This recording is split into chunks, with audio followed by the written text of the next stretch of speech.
Professor লুকে কৌতূহল বাড়ালেন ববি দেওল। সিনেমার গৌণ চরিত্র হয়েও অ্যানিমালের সুবাদে মারাত্মক শোরগোল ফেলে দিয়েছিলেন লর্ড ববি। সম্প্রতি আরিয়ান খানের সিরিজ ব্যাটস অফ বলিউডেও বহুল প্রশংসিত হয়েছে ববি দেওলের খলচরিত্র। বলিউডের নতুন ইনিংস শুরু করে ববি দেওল যে অপ্রতিরোধ্য তা বোধহয় আর আলাদা করে বলার প্রয়োজন হয় না। এবার প্রফেসর হোয়াইট নয়েজ লুকে সাড়া ফেলে দিলেন অভিনেতা। কাপুর এবং খানদানের পাশাপাশি বলিউডে এখন talk of the town Deol পরিবার।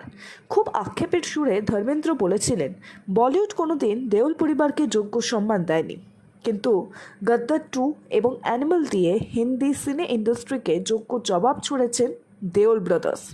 এবার যশরাজ ফিল্মসের পরবর্তী স্পাই ইউনিভার্সের জন্য ববিকে যে লুকে দেখা গেল তাতে কৌতূহলের পারদ চড়েছে দর্শক অনুরাগী মহলে।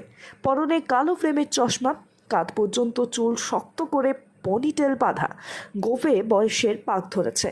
রাফ অ্যান্ড টাফ লুকে ধরা দিয়ে ববি দেওয়ালের আগাম বার্তা, পপকর্ন নিয়ে বসো, শুরু হচ্ছে, আগুন লাগিয়ে দেব। যদিও কোন সিনেমার জন্য এহেন লুক এখনই সেটা ফাঁস করেননি ববি, তবে কানাঘুষো যশরাজের নতুন গোয়েন্দা ব্রহ্মাণ্ডের এগেন লুকেই বড় চমক দেবেন ববি দেওল।